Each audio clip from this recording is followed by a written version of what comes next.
everybody, my name is Aldha Dwiputri from the International Management class, batch 2019.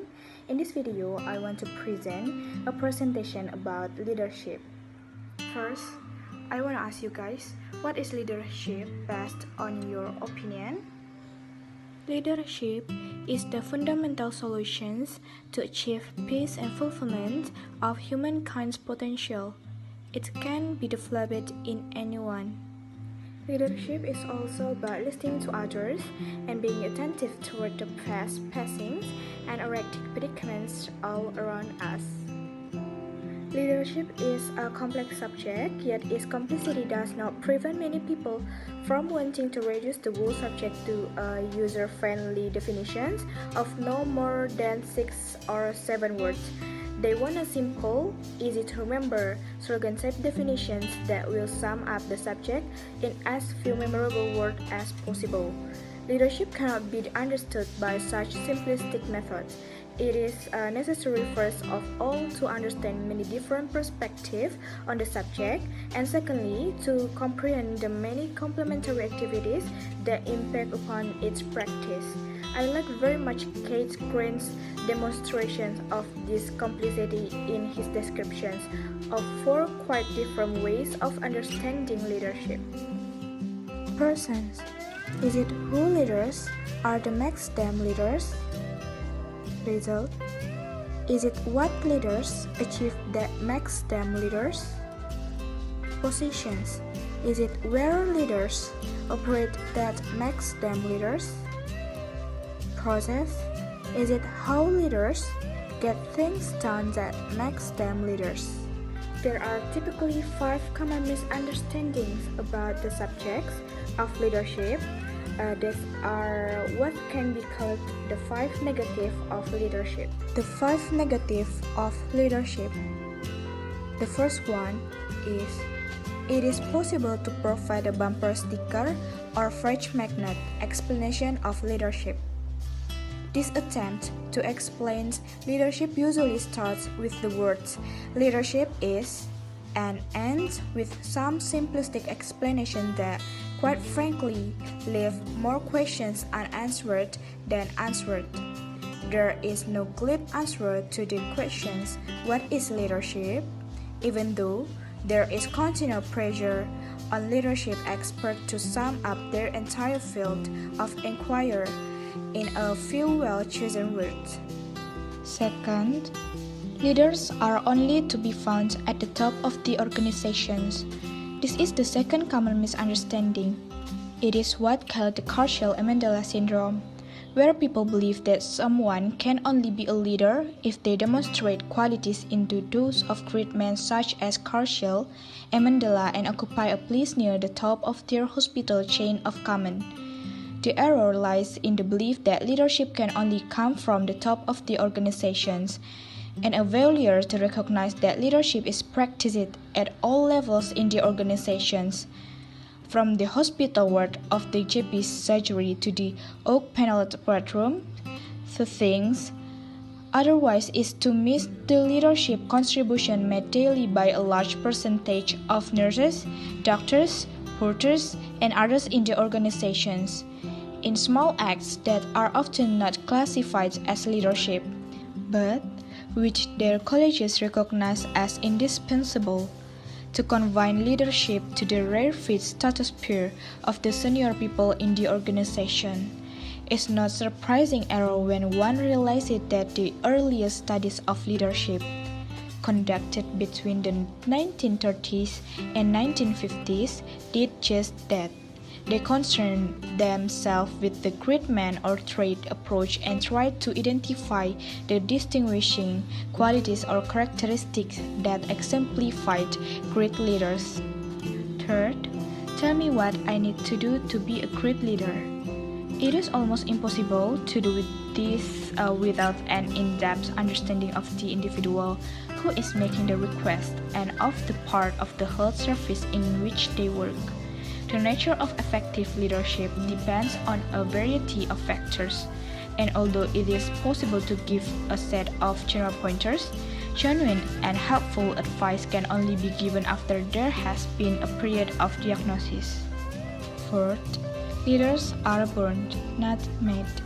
Leadership qualities can be seen in children at an early age, and many children seem to have a natural inclinations to change that make them able and willing to lead others. Sometimes it appears as an ability to boss others around, which is often not the most attractive of qualities. But unquestionably, there is something that sets some children apart as leaders from an early age. However, considering that there is a genetic aspect to leadership is not the same thing as taking the view that because some people are born with a natural ability to lead, other people are doomed to be followers all their life. Genetically inclined followers can learn leadership skills and become effective leaders themselves. And the last, leaders come in one shape and size.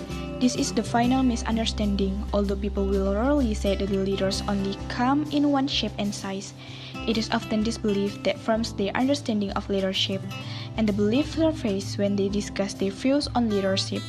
The belief has often been formed quite subconsciously by looking at the type of leaders that are successful in their part of the whole system and concluding they represent the model or ideal for leadership. There are still many healthcare chief executives who impersonate Frank Sinatra by convincing their people that to be successful as a leaders, they must do it my way. This results in people devying one style of leadership that has been successful for them. But the chief executive, unwisely and possibly manipulatively, is expecting all of the followers to emulate his or her accomplishment and to copy his or her style of being a leader. This is a dangerous practice, and where it exists, it inevitably leads to serious problems in the longer terms for the organizations.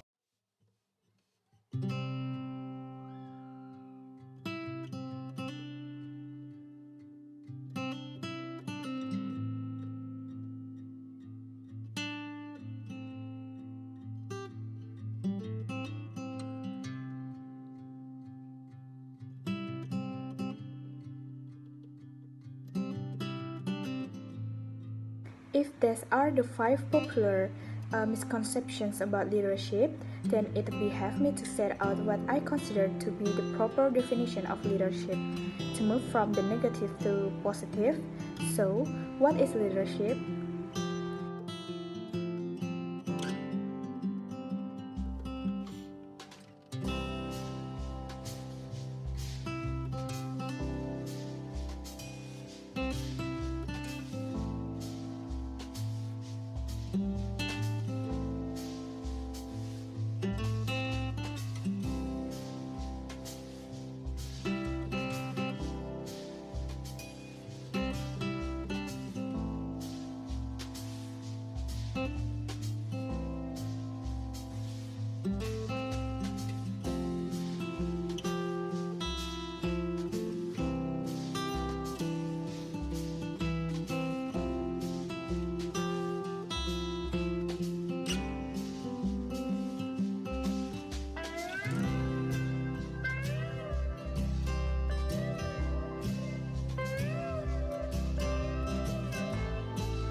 The lists are numerous and they lay out the key leadership characteristics, although there is little benefit to be changed in producing all of them or even any more of them. In this chapter, there are 2 key messages that emerge in most lists. The messages are well worth considering. First, most of the lists will contain common key elements such as visions, values, integrity, communications, determination, or energy, and such as are readily transferable for the leader who operates in any healthcare organizations. The second key message is that many of the leadership capabilities are employer-specific, and the list shows how essential it is to know what list is valued by one's employer or prospective employer. Each person's change signature, like a fingerprint, is unique. Each person brings his or her unique values, skills, experience, tactics, and personality to the role of leader. Each person has his or her personal way of making change happen, although there certainly are patterns across individuals. And the second, leadership is not the same as management. Many writers highlight the difference between management and leadership, and for me, the best writer on the subject is John Kotter. Drawing on a classical understanding of management, he showed that management concerns itself with planning and budgeting, organizing and staffing, and controlling and problem solving, whereas leadership concerns itself with establishing direction, aligning people, communicating the directions, and motivating and inspiring. Although I agree with Kotter's differentiations and see it as an important part of understanding leadership, I must also issue a word of caution. More senior healthcare people seek for their lack of management of an organization, usually manifested by an absence of control or corporate governance. Cautious managers are at a premium, and visionary leaders are sometimes seen as a dangerous commodity. Different time and different place call for different types of people to head a department or hospital, and there seems to be much merit in healthcare organizations having leaders who can manage and managers who can lead. On the questions of the need for a balance between the need to be a leader and the need to be a manager, I'm rather taken with Mintzberg's observations that management without leadership is sterile. Leadership without management is disconnected and encourages hubris. And the third, leadership is only practiced when you have followers. This principle, based on the work of the legendary Peter Drucker, is an important point. Drucker shows that some of the leaders whom he encountered were excruciatingly vain and others were self-effacing to a fault. Some were austere and others were ostentatious and pleasure-loving. But all of the effective leaders he knew or observed knew for simple things. They had followers, they achieved results, they set examples, and they took responsibility. The principle of followership is an important dimension of leadership. The winners of the MC Kinsey Prize for the Best Harvard Business Review article in 2000 were the British academics Robert Govey and Greg Jones. They asked the fundamental questions of executive. Why would anyone want to be led by you? Over 10 years in dozens of organizations in the USA and Europe, the question would often frighten the leaders as they realized you cannot do anything in organization without followers, and followers in these empowered times are hard to find. The focus of their research was on leaders who excel at inspiring people, and they discovered that these individuals had 4 qualities. First, they selectively showed their weakness to emphasize their applicability. Second, they used intuition to judge their actions. Third, they employed through empathy to manage employees. Fourth, they capitalized on unique aspects of themselves. Servant leadership is a leadership philosophy in which the main goal of the leader is to serve. The notion of the leader as servants was originally given prominence in the 20th century through the writings of Robert Greenleaf. His central thesis was the caring for persons, the more able and the less able serving each other.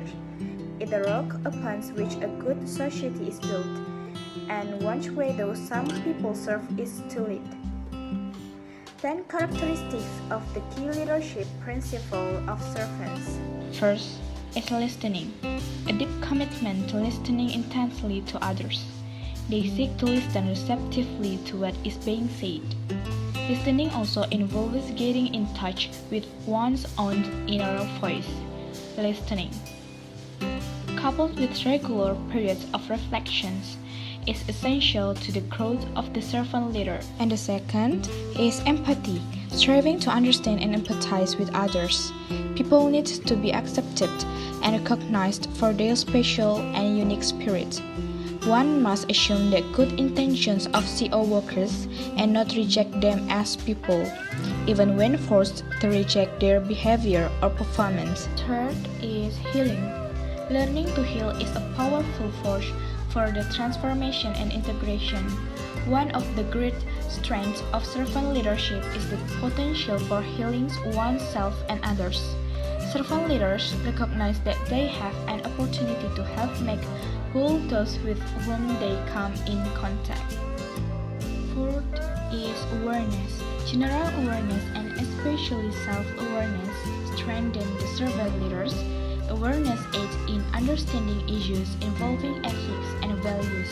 It enables one to view most situations from a more integrated position. Fifth is persuasions. It relies upon persuasions rather than positional authority in making decisions within an organization. The servant leader is effective at building consensus within groups. And the sixth is conceptualizations. Servant leaders seek to nurture their abilities to dream great dreams. The ability to look at a problem from a conceptualizing perspective means that one must think beyond day-to-day realities. A manager who wishes to be a servant leader must stretch his or her thinking to encompass broader-based conceptual thinking. And the seventh is foresight. The ability to foresee the likely outcome of a situation is hard to define, but easy to identify. Foresight is a characteristic that enables servant leaders to understand the reason for the past, the realities of the present, and the likely consequence of a decision for the future. It is deeply rooted within the intuitive mind. And the eighth is stewardship, means holding something in trust for another. Robert Greenleaf's view of all institutions was one in which CEOs, staff, directors, and trustees all played significant roles in holding their institutions in trust for the greater good of society. Ninth is commitment to the growth of people. People have an intrinsic value beyond their tangible contributions as workers. Such as servant leaders are deeply committed to the personal, professional, and spiritual growth of each and every individual within the institutions. And the last is building community. Servant leaders seek to identify a means for building community among those who work within a given institution. And the conclusion is, to be a leader is a major challenge. It calls for individuals who can paint a picture of a better future and then encourage others to follow them in pursuit of the obtainable dream. For the conclusions, that the message in this book could be recalled through a little human anatomy. In these sessions is questions and answers. I have 3 questions for you guys. First, based on your opinion, how can a leader fail? Give an example of that. And the second, how would you deliver bad news to your teams? And the last, what is the most difficult part of being a leader? And then, you can ask me 3 questions.